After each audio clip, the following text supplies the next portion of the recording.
All right, good morning everyone. Welcome to the 2023 Military Ethics Case Competition at the United States Naval Academy. This round we will hear from the team from the United States Military Academy as they discuss their solution to this year's case, nipping toxic leadership in the bud.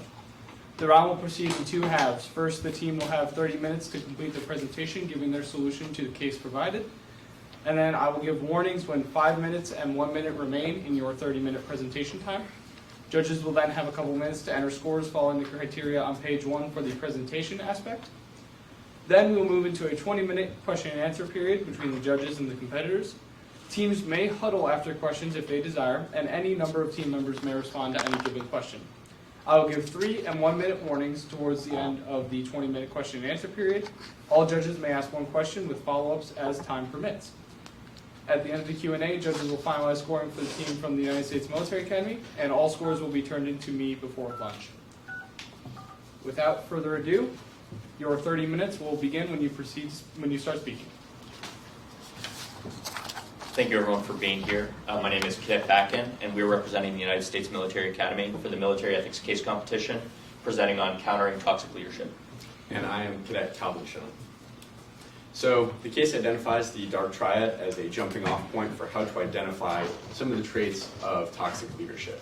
While these list of traits are not exhaustive, they are a beginning, and we can start to look at what these traits actually mean and how they can manifest themselves in toxic leaders. So narcissism is a strong sense of ego, placing yourself above others, thinking you're the most important thing in the world, and it can manifest by leaders thinking that they are the all-important factor in any situation. Machiavellianism is a scheming and cunning and rising to positions of power in an organization and always trying to manipulate systems to benefit yourself. Psychopathy is a chronic lack of empathy and compassion and always using others as a means to your own ends. So these have folk definitions and diagnosable disorder definitions, and we wanted to be informed by both. While there are mental disorders which can be diagnosed in a clinical environment, these words also have more colloquial definitions, and we really wanted to take both into account for how people use these words in regards to leadership.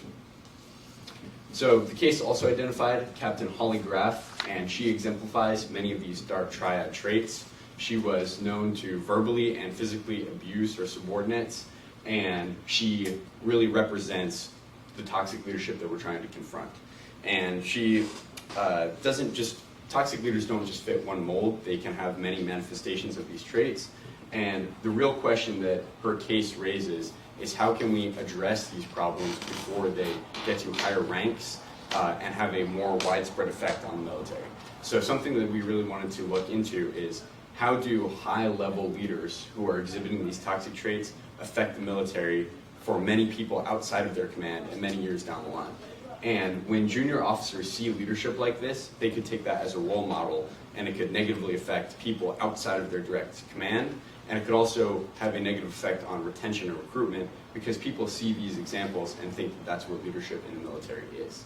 So we want to address these problems before they can balloon out and really nip them in the bud.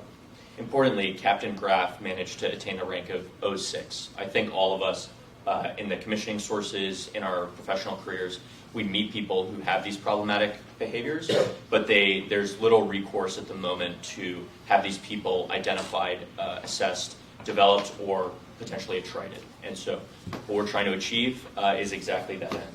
So to orient you to our mission slide, in the green we have our mission. Our mission is to create a climate that models positive leadership, to deter toxic personality traits, and not commission toxic leaders into our military. We plan on achieving this by deliberate education of cadets, mentorship of cadets identified as displaying problematic behavior, and possible separation of recalcitrant cadets. So this is a basic overview of our program and how we plan to identify toxic leaders. The identification goes throughout, both before admittance into a service academy and after commissioning. And we want to, at all levels, be looking for how we can identify these toxic leaders and address them in the military. So the first way that we would do that is by administering a Minnesota multi-phasic personality inventory before admission to try to get a better understanding of who these people are before they even come to the academies. This would not be a singular source in choosing to admit or not admit any one person, but it helps build a profile of what their leadership style is and how they need to be developed in the future. After that, we really want to focus on education. So this means informing new service members of what toxic leadership looks like and what is and isn't okay in the military. So this would mean that on day one of basic training, people would receive a brief on what is acceptable and how they can address toxic leadership, what their recourses are for reporting, and what terms they should be using. Once we have identified patterns of behavior through reporting and through education, we want to start with rehabilitation. So we really believe in the development of character and leadership, and we believe that it is our duty to help develop people as much as possible. So the way that we intend to do this is by doing one 360 evaluation per academic year and one 360 evaluation per summer detail. So what that means is that people will be evaluated by their subordinates, by their peers, and by their superiors to have a more holistic understanding of what their leadership style is and how they're behaving in both a field and garrison environment.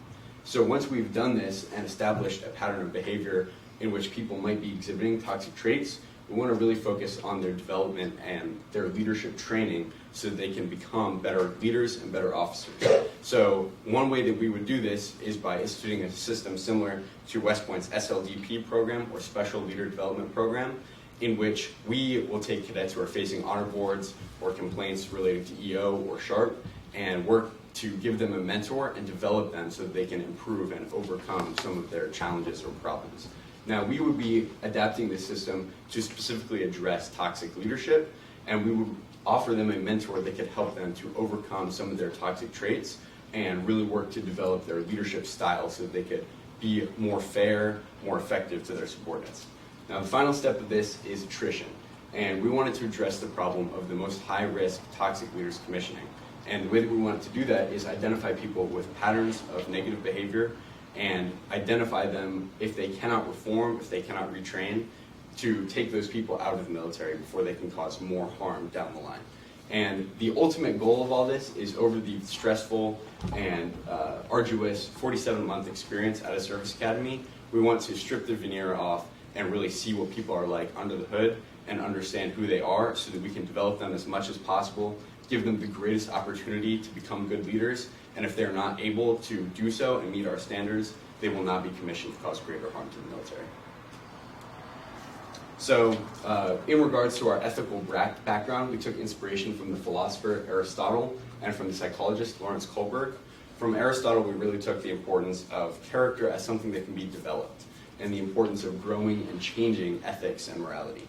And Aristotle believed that practical wisdom was the most important of all virtues and of all wisdoms, and that people take inspiration from their role models.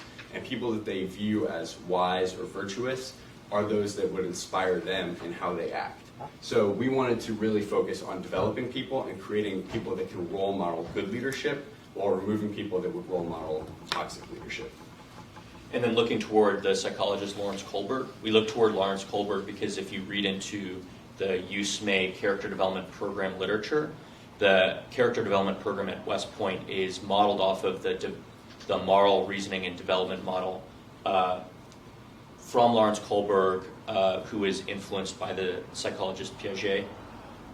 And importantly, the character development models of all of the other service academies have been modeled off of the West Point model, and so we think that this has been, in many ways, a tested and verified model for character development.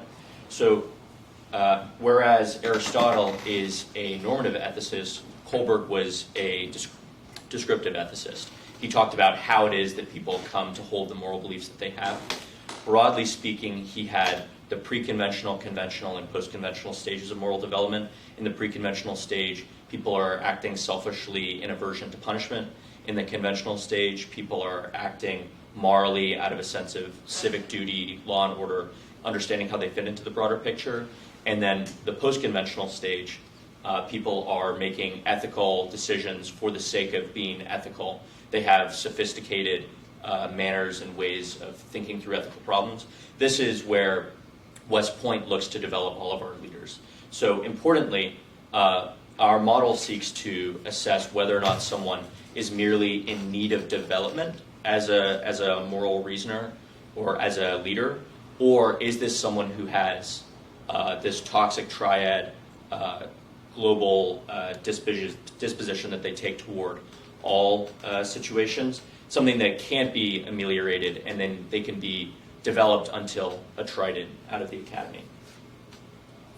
So now this leads into the first stage of our character development intervention. So the first step is a trial run that we would run for assessing the key leaders that we have during the academic year. So this is with the mind to create a climate that models positive leadership. We are talking here about the Cadet Commander Assessment Program. So this is based in many ways off of the Army's new Battalion Commander and Brigade Commander Assessment Program, something that has had a fair degree of success and is being copied in many ways down the chain of command and also by sister services. I had the opportunity to talk to someone working out of Naval Special Warfare who is applying the BCAP to their Commander Assessment Program as well. So we would begin first with an opt-out process. So the idea of the opt-out process is that people are not themselves volunteering for these highest levels of leadership. They must be selected by their TAC officers.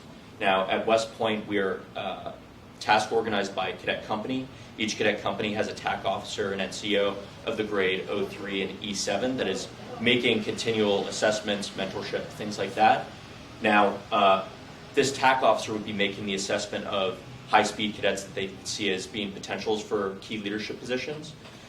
This gets in the way of potentially narcissistic or Machiavellian leaders from getting into the highest echelons of influence and leadership in our brigade. After that, we have a writing sample and a PT test. In the writing sample and PT test, we would be testing character, commitment, and competence through their writing, their physical fitness, their willingness to do a physical fitness test. Importantly, in the BCAP program, lots of people opted out of BCAP because they didn't want to do a PT test. That's in many ways a humility check on its own. So after that, we have a 360 evaluation. These 360 evaluations are gathering insights from superiors, current and past peers, current and past subordinates, and trying to establish if there are any positive or negative patterns. So with the 360 evaluations, the cadets would go through a board process. The board would be pulling at all of the patterns that are established through the 360 evaluations, giving the person an opportunity to defend themselves, giving a person an opportunity to talk through their leadership philosophy and how that manifests itself in their evaluations. And on the basis of this 360 evaluation and board process, a cadet would either be selected or non-selected to a key summer leadership position. Now, it's important to note that not being selected to a key summer leadership position is not to say that this cadet does not have leadership opportunities for the rest of their cadet career. Merely they're going to be held from the positions of highest influence where a toxic leader could do the most damage. So in many cases, not being selected for a key summer leadership position means that someone would merely be a platoon leader or company commander. They would be given the opportunities to develop and mentor, to develop themselves and seek mentorship, just away from positions that they could create a negative culture of leadership. So in these key summer leadership positions, again at West Point, our summer leadership details are task organized by regiment. Each regiment has a staff. Each staff has a commander, senior enlisted leader. They have uniformed officers and NCOs that are in mentorship roles already. We'd have these mentorship roles looking directly toward identifying problematic leadership patterns of behavior and also these toxic leadership traits that we talked about in our first slide. So on the basis of this continual evaluation and mentorship, they would be going to a final board. And in this final board process, they would either be selected or non-selected for key academic year leadership. Now again, being non-selected for key leadership in the academic year is not to say that they won't have mentorship and development opportunities. They will just be leading at ranks below the brigade level to minimize any problematic leadership traits that they have. So now moving into the general population assessment. So after we've done some testing and we've looked through how this works for the key summer leaders, the KSL positions, we would be applying this to the brigade as a whole. So the program seeks to identify and deter toxic personality traits and prevent toxic leaders from commissioning into our military. So this begins, again, with the summer program.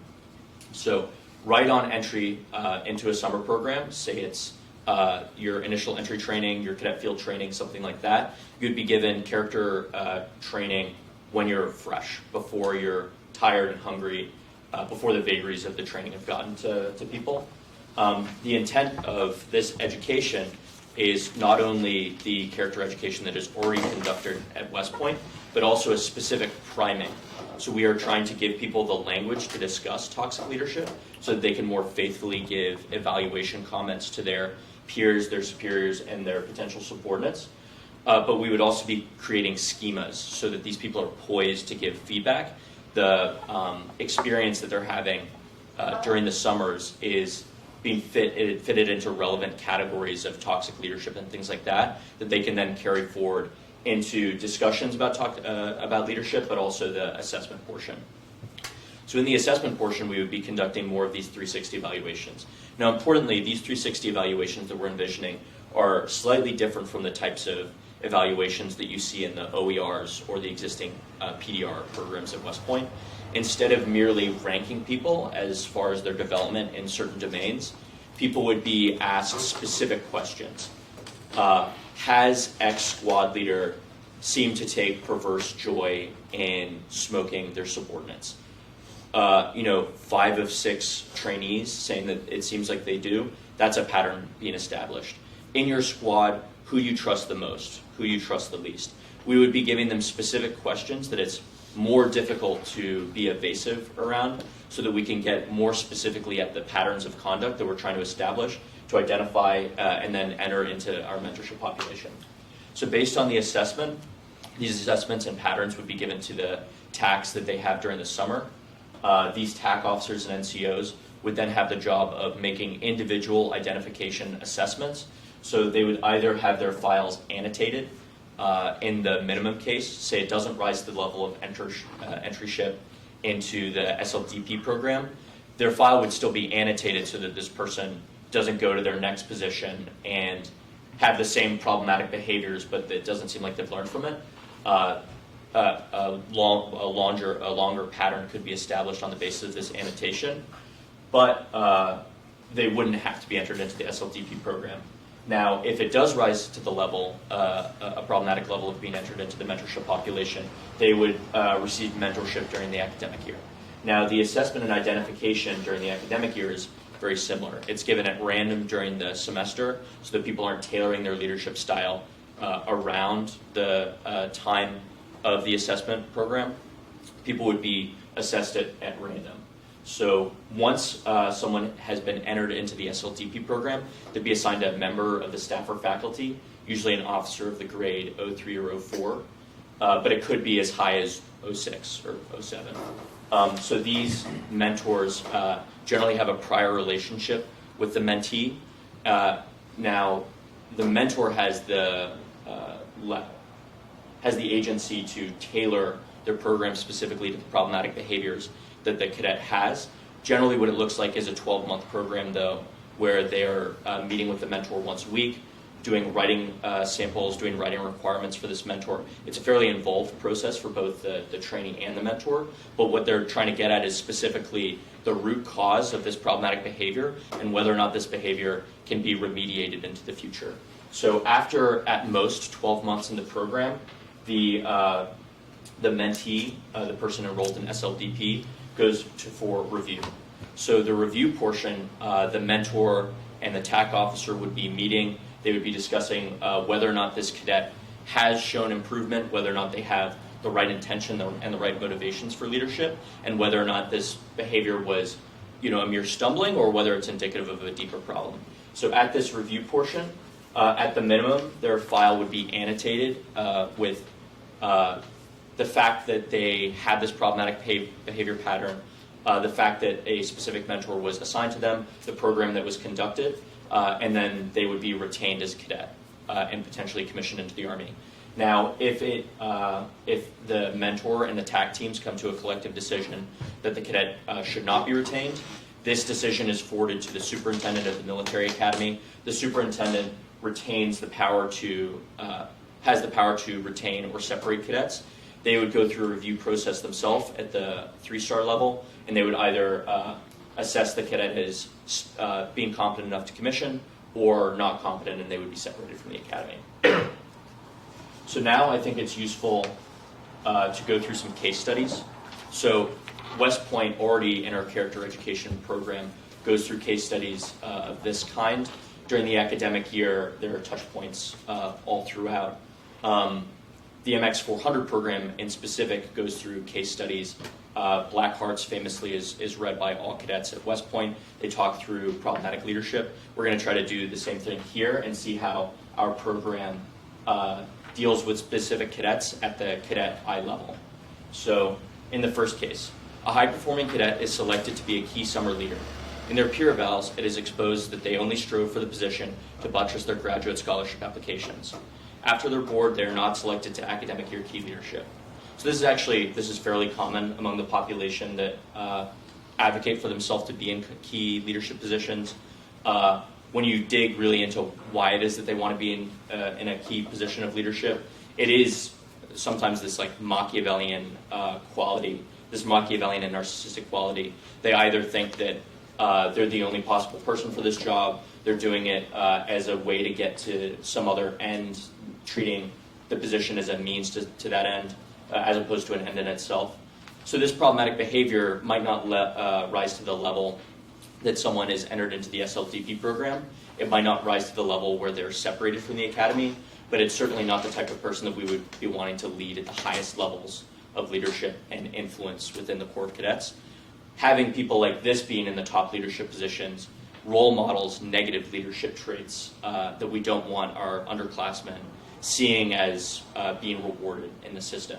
So again, this is not to say that they would not have opportunities for leadership and development. If this person is going to be an officer, the Academy sees it as our obligation to give them as much development as possible, but they would be leading in positions of lesser influence and lesser potential problems. So in the second case, a trainee notices their summer squad leader exhibiting problematic behavior that they remember from their entry training. They report the behavior on an anonymous survey. The squad leader is identified with a pattern of such behavior and entered into the mentorship program. After 6 months in the program, their mentor determines the squad leader has the right motivations but has simply stumbled. The mentor recommends the squad leader be released from the program. The squad leader's file is annotated in the case the behavior comes back. So there's not any specific behavior. This behavior doesn't present as Machiavellianism, psychopathy, or narcissism. It might have been questionable comments they made. You know, people, they watch movies and TV. This squad leader might have gone into the summer thinking that what military leadership looks like is R. Lee Ermey as a drill sergeant in Full Metal Jacket. Now, this person was given an opportunity to talk through with a mentor what leadership should look like in the military. Their mentor assessed with their TAC teams that they had the right motivations for being in leadership, but that they merely had a problematic way of going about it. Their file is annotated in case there's recidivism after the completion of the program, and this squad leader, should everything else go well, is on track to commission and be an officer in the Army. So thirdly and finally, an academic year company commander has been having plebes clean the rooms of certain upperclassmen. A platoon sergeant reports the problematic behavior anonymously. After 8 months in the mentorship program, the company commander's mentor does not see progress. In fact, they've discovered several problematic opinions and motivations for leadership. At the 12-month mark, the cadet goes to the superintendent's review and is administratively separated from the academy. So here we see the program working in the most extreme case. So here is a company commander who is identified as not necessarily having something within the dark triad. Maybe something like that comes up during the mentorship program, but it's problematic behavior, something that's not appropriate given the standards and norms of the academy as it stands at the moment. It's not appropriate. A mentorship program is launched. The mentor determines that this person has untoward, antisocial type motivations for being in the military. And so after superintendent's review, the cadet is separated from the academy. We take it as our view that it is better to not allow people of this kind to commission and lead in the Army. Intervention sooner rather than later is the model of our program. So with that, we're moving on to limitations and concerns. So while we've been talking through this program, I'm sure you guys have thought of several issues. We're going to try to address some of those questions before we get to the Q&A portion. So one concern that might be raised is the issue of survey fatigue. Cadets already take a lot of surveys, and there are some concern that they don't fill them out honestly or to the best of their ability because they're fatigued with filling out so many of them. And we hope to address this by adding some interactivity to make them more engaging and help people really understand the impact of what they're saying. And we also want to set aside dedicated times to take these surveys, particularly during the summer leadership details. We want people to know that they don't have anything else to worry about. You should just fill this survey out as honestly as possible because the impact that it will have is for the betterment of the Corps. So our second limitation and concern. One concern with character development programs in general is, I call it a situationalist skepticism. So people don't think that character is this global disposition of traits that people bring to novel situations. Some people argue that character can't be developed. So we take it as our view that character can be developed in certain individuals, but that there are some individuals for whom it either can't be developed or it can't be developed within the timeline that West Point provides. So our mitigation for this concern, our mitigation for this concern is to provide as many novel and relevant situations to test people under stress in different situations, the garrison environment, the field environment, so that they can get repetitions at leadership. Any problems that emerge can be addressed as soon as they happen, and they can have subsequent repetitions of leadership to lead in light of those concerns being raised. This is, on our view, a best evidence-based approach based on the literature of character development and what our contemporaries at different service academies and different services across the world are doing.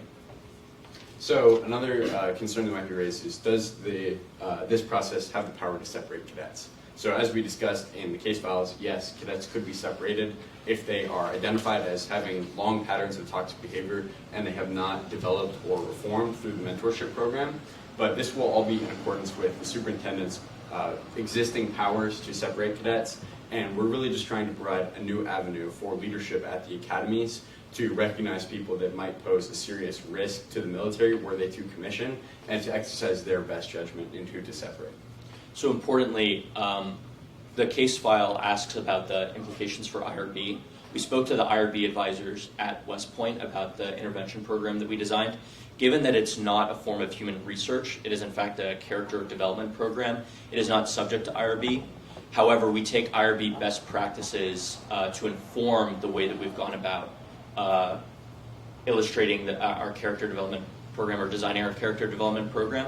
Importantly also, a lot of data will be collected, and so any data that we want to use for secondary use studies would have to be in accordance with IRB standards. And so trying to make sure we have bright lines between what can and cannot be used for research and making sure that anything that can be used for research is done in accordance with IRB standards, standards of beneficence, standards of informed consent, things like that.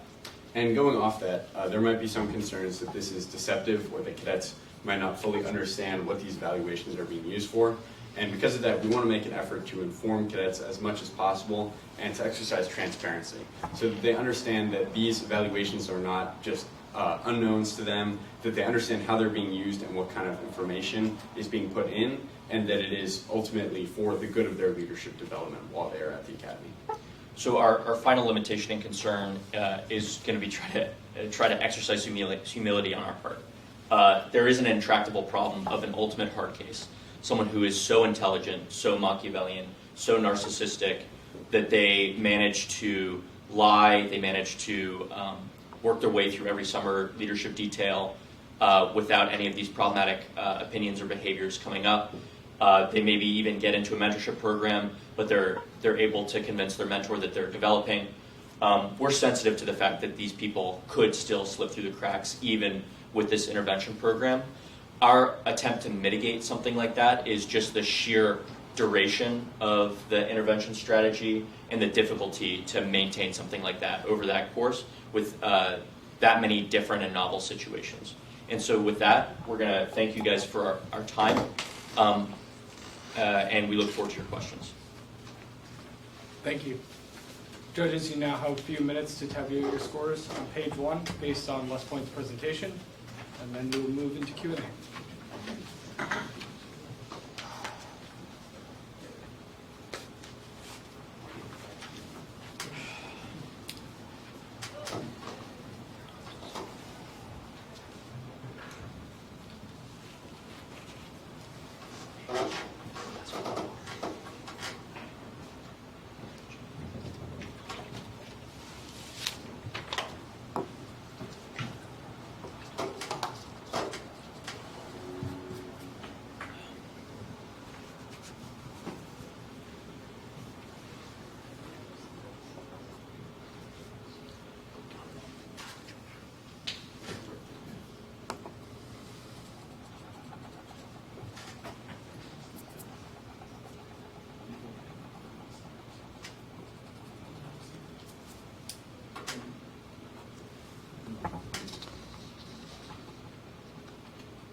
All right.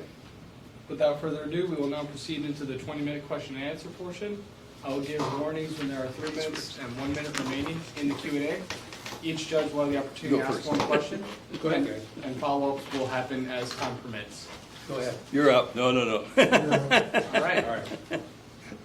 Two points, right? It's a little different. Naval Academy asked them about their values, right? For you gents, I'm going to ask 2 questions. One, you studied all this bad behavior. Can you think of any occasion or leadership condition where a toxic leadership behavior would be useful to mission accomplishment? So I think when we speak about post-conventional morality, we're talking to there are people who understand where and how to break the rules for mission accomplishment and to do so morally. I would be hesitant to categorize that approach to leadership as being toxic in itself. And I don't think that it is, at least our opinion as the ethics debate team, that there's no instance where you should do something unethical for mission accomplishment. If the mission is so important that you have to do something like narrowly unethical to accomplish it, I would say then something like that is broadly ethical. The ethics are off the table, and I can go deeply into that with Abu Ghraib and the other pieces that I've been involved in. What I'm trying to get at is the behaviors. The abusive language of people, the lack of respect toward people. You know, it's all counter to Schofield's definition in Worth's battalion orders, which I know you gentlemen should know. But the point is, what behaviors are there behaviors, negative behaviors, that you think would be useful in a operational environment? So in other words, should you have the whole toolkit of leadership tools, both positive and negative? And then what I'm trying to say is, what are the negative ones you think might prove useful, if at all? And then the second question is going to be, can you give me an example of outstanding positive leadership? You can even use their name. Sure. So to the first question, I'll exercise some humility in having never had the privilege to serve in an operational environment. So I have only the speaking to people who have to deal with this. I would say that these toxic leadership traits are not ever advantageous to use in the operational environment. My temptation to say that comes from the fact that in the situation as it happens, screaming at a subordinate, verbally abusing them, showing them disrespect, in the narrowest sense, it might accomplish the mission. However, you're going to have subsequent missions where they're going to have to trust you and you're going to have to trust them. And I think that actions like this degrade trust in a way that's meaningful for mission accomplishment in the future. Is that a sufficient answer to move on to the No, that's an excellent answer. Thank you, sir. So in terms of positive leadership role models, I think there are plenty, and I think that we talk about them all the time. You talk about Name one. Major John Thompson. There you go. At the Give back me of the an room. example. Give me his name. Recognizes the right answer when told. Lieutenant Colonel Martin, there's a cadet. What did they do? What did Major Johnson do in terms of positive leadership that you hold up in high regard, that you would try to emulate? Which, don't smile. There you go. Turn Yeah, your I think I've backed myself into a corner, but No, I you guess I'm didn't. gonna have I'm to. putting you there. Yeah, of course. So I think like a slowness to judgment, being well considered, being extremely respectful of subordinates. Like these are all things that I see people, particularly like Major Thompson, doing, but many officers at the academy doing that I think through when I go through a situation. Like I think that you are socialized in this way to think about positive examples. Calvin, do you have an example you want to talk through? Yeah, just to add on, I think that Major Thompson is a great example because he's always patient and working to develop people. And I think that that's what a great leader does, is they meet people where they're at and work to make them better. And I think that while sometimes it's tempting to lean into more toxic attributes like yelling at someone or just really bring down the hammer of discipline, that in the long term, to really focus on developing people and making them better and showing that you care about making them better, that's going to demonstrate that you're a great leader. Thank you. Gentlemen? Go ahead. The dark traits, first, I thought you did a really good job describing that. So what's your assumption as to the basis of that? Is it psychological, sociological, educational, intellectual? Is it changeable? Is it learnable? When you say what Each of is these traits, sir? what's your assumption on its basis? If it's psychological, that may cause a problem for the system you've developed. Yeah. If it's, If you want, I can talk. Sir, I can talk a little bit about the psychological basis, and Calvin can talk through the folk basis that we use to inform our model. okay, short answer, because I do have a second question. Sure. Yeah, so you're totally right. So narcissistic personality disorder, antisocial personality disorder are both diagnosable personality disorders within the DSM-5. Generally, someone has to be, it has to emerge after the age of 15, and someone has to be 18 to be diagnosed by a clinician for something like that.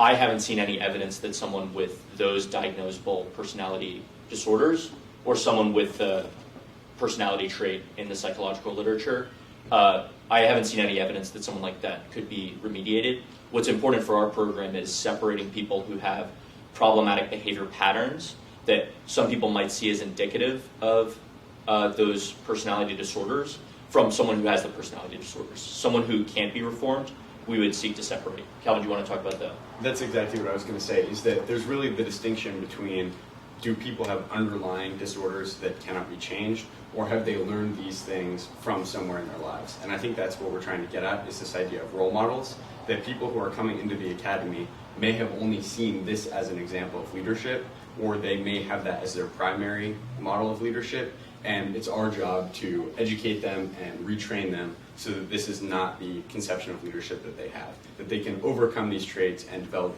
new ideas about the world and about how they should treat other people. In the folk conception, people can be narcissistic without being diagnosable with a narcissistic personality disorder, and that's the distinction we try to draw. Okay. Second part of the question is, okay, both of you are going to be senior and responsible for other people. Two-part question. What's the responsibility of the next senior leader relative to toxic environment? And what are two of the toolbox, things in your toolbox that you can do so that this doesn't happen in the units in which you're leading or participating? So I think the obligations of a leader are twofold, actually threefold. I'll say threefold. So it's to ensure that people are not acting, their subordinate leaders are not acting in this way toward their subordinates and their peers. When you see something like that, should probably start with a person-to-person conversation, like, "Hey, buddy, what's going on here? This is like not what we do at West Point." If it progresses past that, it could be an anonymous report that enters someone into the SLDP program. It could be an anonymous report that has their file merely annotated. Now, toward the self, that's the second of the three obligations. I think that people should be on the watch for all of these. Now, I think if you're diagnosable with these psychological disorders, more than likely you're not going to be the type of person who is turning the lens back on themselves. But I think in the folk conception, people can be narcissistic, but would hope that they aren't, and that's the type of thing that they could find upon introspection and try to develop in themselves. And then leaders toward their superiors should also be on the lookout to be influencing up the chain of command. And I think in the same way that looks a lot like it looks down the chain of command, I think the initial conversation probably has to be a little more respectful. But after that, I think the anonymous reporting, the annotation of the file, the SLDP program, all of that is robust to a subordinate reporting a superior. Sir. If you don't mind, throw out these two thoughts. For you as a more senior leader, it's about circulation, knowing your people, and then communicating. If you're talking to, in your case, your soldiers, and you're circulating around the unit, you have a good feel for what's happening in that unit with those people and the NCOs, staff NCOs, and junior officers that are leading them. So I think actually last MEC competition, we had a discussion. Napoleon would always have people that he could trust within any organization. I think, sir, you talked about having a lower enlisted advisor to the commander or something like that, that you can get a feel for the The story of Napoleon's corporal on communication. Yeah, yeah. Okay, thank you. Yeah, so it worked. Go ahead. Oh, just a couple of questions. You said that at West Point you collect a lot of data, Sure. surveys from peers, subordinates, and seniors. Who evaluates and who acts on that data, and how is that data used to determine whether somebody, does it go before a review board if enough people say this person is toxic, and then goes up to the superintendent with a recommendation? Is that the way it works? Sure. So if we're talking about the model that we have put together, so at this identification stage, the peer evals and patterns that have been demonstrated, so the way that it would probably have to work given the volume of data is that there would be a team that is processing this and making deductions on the basis of the evaluations, establishing patterns. Those patterns and evaluations could be given in a shorter form packet to the TAC officer. So this is a captain in the Army in 03. The TAC team also generally has a sergeant first class or a master sergeant. So these are probably together between them 35 years in service and experience with different people. So our model trusts those people to be making the call on whether or not this person needs to be sent forward in the process toward this special leader development program, or that they would be merely annotated that it doesn't rise to that level. Well, suppose you had a cadet that had some level of toxicity. Maybe a very bright person, but they just had these problems, and they didn't really get a whole lot better over a period of time, over the 360 eval. Do you see an opportunity to commission somebody like that anyway, but have them in a position where they really necessarily have any leadership responsibilities? I mean, everybody's not going to be a leader. There are opportunities within the military service for maybe he's a really good performer. And I have a really good example that I want to, well, I'll just tell you right now. Mike and I have a classmate, no names mentioned, who, I mean, I wouldn't say he was toxic. He wasn't a leader anyway, because he didn't care.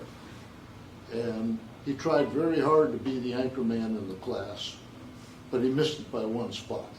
He graduated second from the bottom of our class.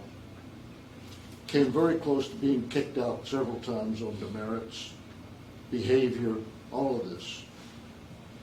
Commandant called him in and said, "Give me one reason why I shouldn't throw you out of here right now." And he said, "Sir, all I want to do is graduate, and then I want to become the best pilot that the Navy ever had." He graduated, went to flight training, and he became a legend fighter pilot in Naval Air.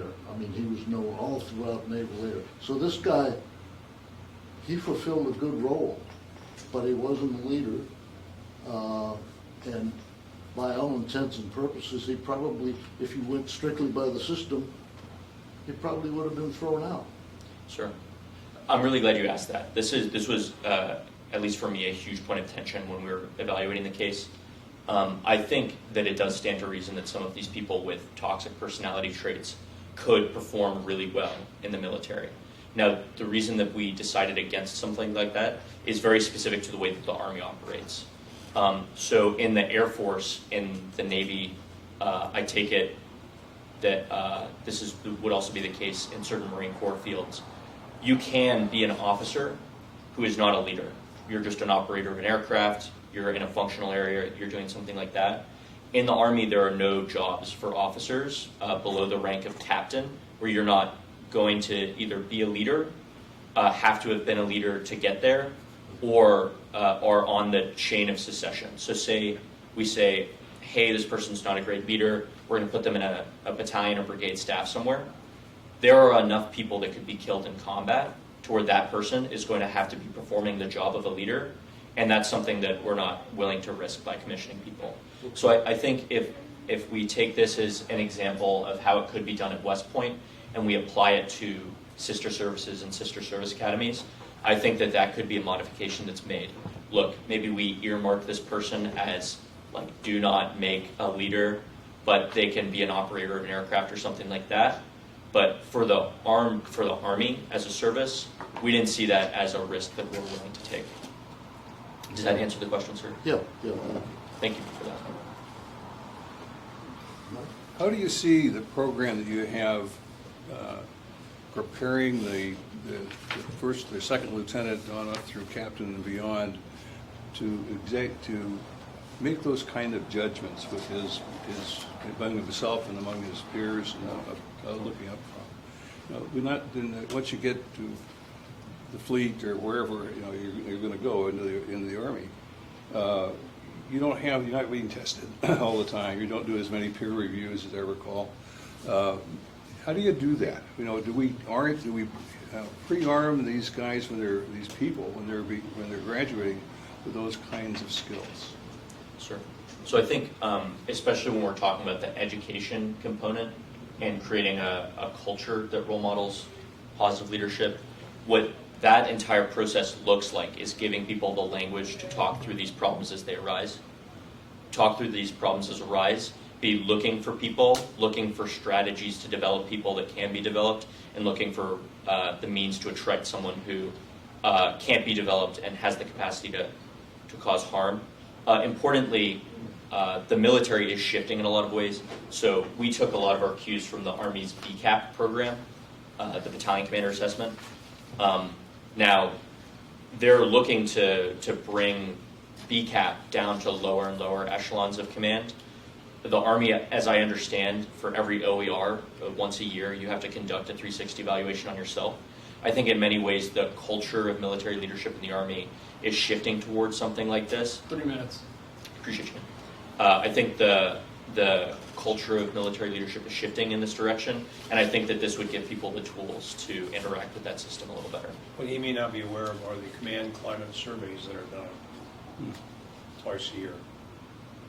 And you, as a change of command as they rotate through those. That's a function.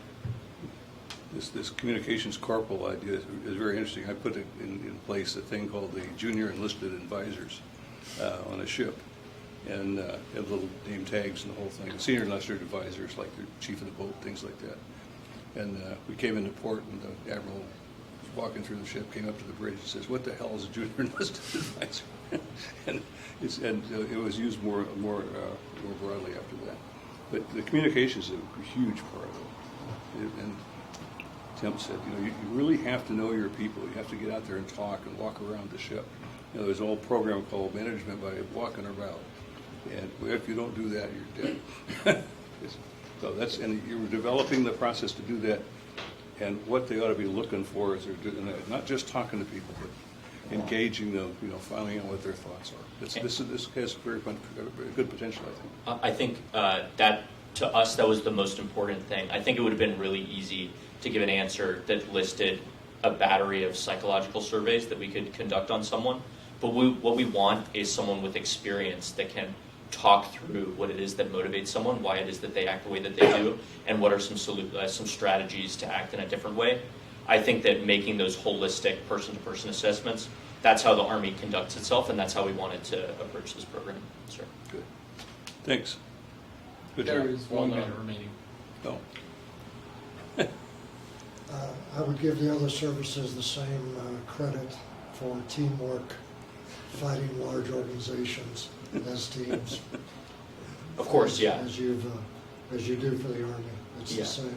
Yeah. It's the same principles. Yep.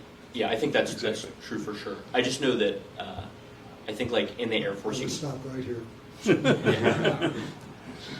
yeah. All right. Thank you very much. Thanks. Nice job.